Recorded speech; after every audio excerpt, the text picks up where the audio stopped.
말씀으로 살고 승리하도록 섬기는 저희 하가TV 응원 부탁합니다. 좋아요, 구독 감사합니다. 외국어 방언은 모든 성도들이 하는 것도 아니고요. 성령님께서 전격적으로 필요하실 때 여시는 거라 정말 드문 경우에 나타납니다. 그리고 두 번째는 자신의 덕을 세우는 방언입니다. 이 방언은 모든 성도들이 해야 하는 방언인데요. 한글 성경은 덕을 세운다라고 했지만 사실 덕이란 말은 없고요. 실제 edify, 건축하다입니다. 이 단어는 빌딩 같은 그냥 건축물이 아니라 댐같이 거대한 건축물 edification에서 나왔습니다. 그리고 이 edify의 헬라어 오이코도메오는 건축하다, 충전하다, 새롭게 하다, 능력으로 강하게 하다, 은혜를 생산하다는 뜻입니다. 쉽게 말해 방언을 말할 때 성령님은 그분의 능력으로 내 영을 충전시킨다는 겁니다. 발전소를 가동하면 전기를 생산하는 것처럼 방언은 성령의 발전소를 가동시킵니다. 성령의 능력을 강하게 일어나게 하는데요. 이렇게 방언으로 생산된 강력한 성령의 능력이 내 영을 충전시키면서 강하게 건축하고 강건하게 세워 나갑니다. 이 부분은 정말 중요하고 많은 분량이어서 다른 영상들을 통해서 왜 이 방언이 모든 성도들에게 필수적이고도 기초적인 은사인지, 이 방언을 통해서 어떻게 하나님의 탁월함, 능력을 받고 재정, 치유, 마귀를 이기는 등 초자연 복으로 연결되는지, 그리고 온전한 성품까지 세우는지 여러 번에 걸쳐서 자세하게 다루도록 하겠습니다. 자, 그리고 세 번째가 성령께서 나의 연약함을 돕는 중보기도의 방언입니다.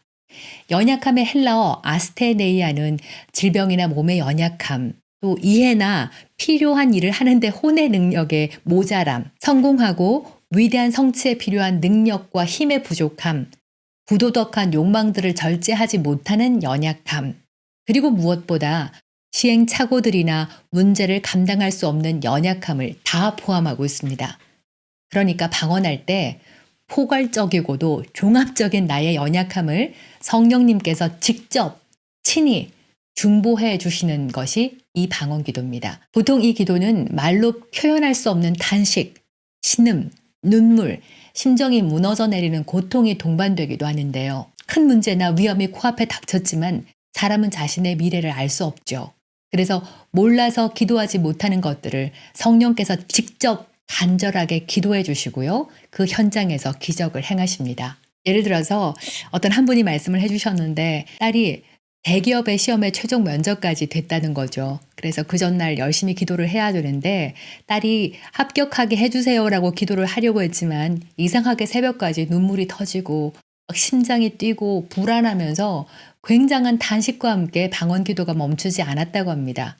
그런데 그 다음날 딸이 탄 버스가 대형 사고를 당했고요. 그런데 놀랍게도 그 딸과 함께 그 버스에 있던 한 사람도 다친 곳이 하나도 없었고요. 딸도 전혀 동요함이 없이 평안 가운데 가서 면접을 잘 마치고 돌아왔다는 간증을 나누어 주셨습니다. 부모님은 물론 딸을 자신의 목숨보다 사랑하지만 다음날 어떤 일이 일어나는지 모르거든요. 하지만 나의 장래일, 나와 관계된 사람의 모든 일들을 잘 아시는 성령님께서 나를 통해서 탄식하고 신음하는 방언을 하시면서 그 사고도 피하게 하시고 생명을 보전하게 하는 기도가 이 방언입니다. 길을 가다가 갑자기 기도해야겠다는 급한 마음이 들거나 이유 없이 갑자기 불안해질 때는 성령께서 이 기도를 하라는 어떤 신호라고 보시면 됩니다. 이렇게 이 중보의 방언 기도는 직접적으로 하나님의 돕는 손을 보게 됩니다.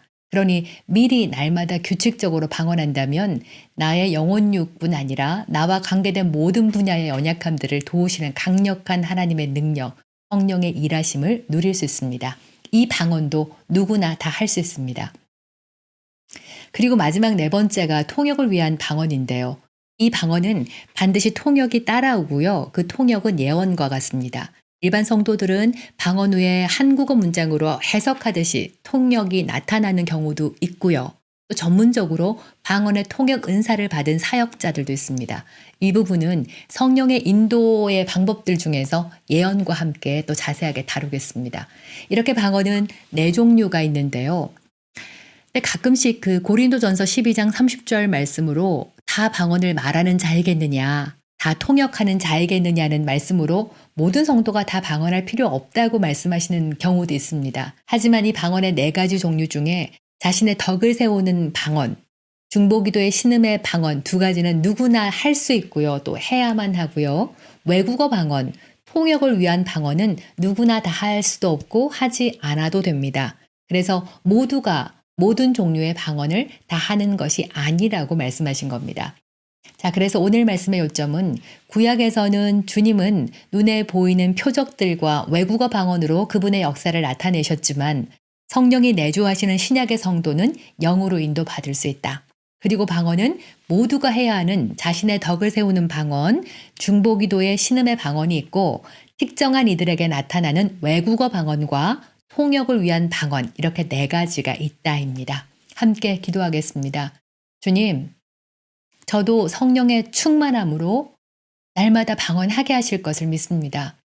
그 충만한 성령의 능력으로 나의 영이 날마다 건축되어 세워질 것이며 모든 연약함을 도우실 것을 감사합니다. 예수님 이름으로 기도합니다. 아멘. 방언에 대해서는 너무나 많은 궁금증들 또 다른 의견들이 있다는 것을 너무나 잘 알고 있습니다. 다른 영상을 통해서 자세하고도 또 여러분의 여러 궁금증에 정확한 답을 줄 수 있는 말씀들로 잘 준비하도록 하겠습니다.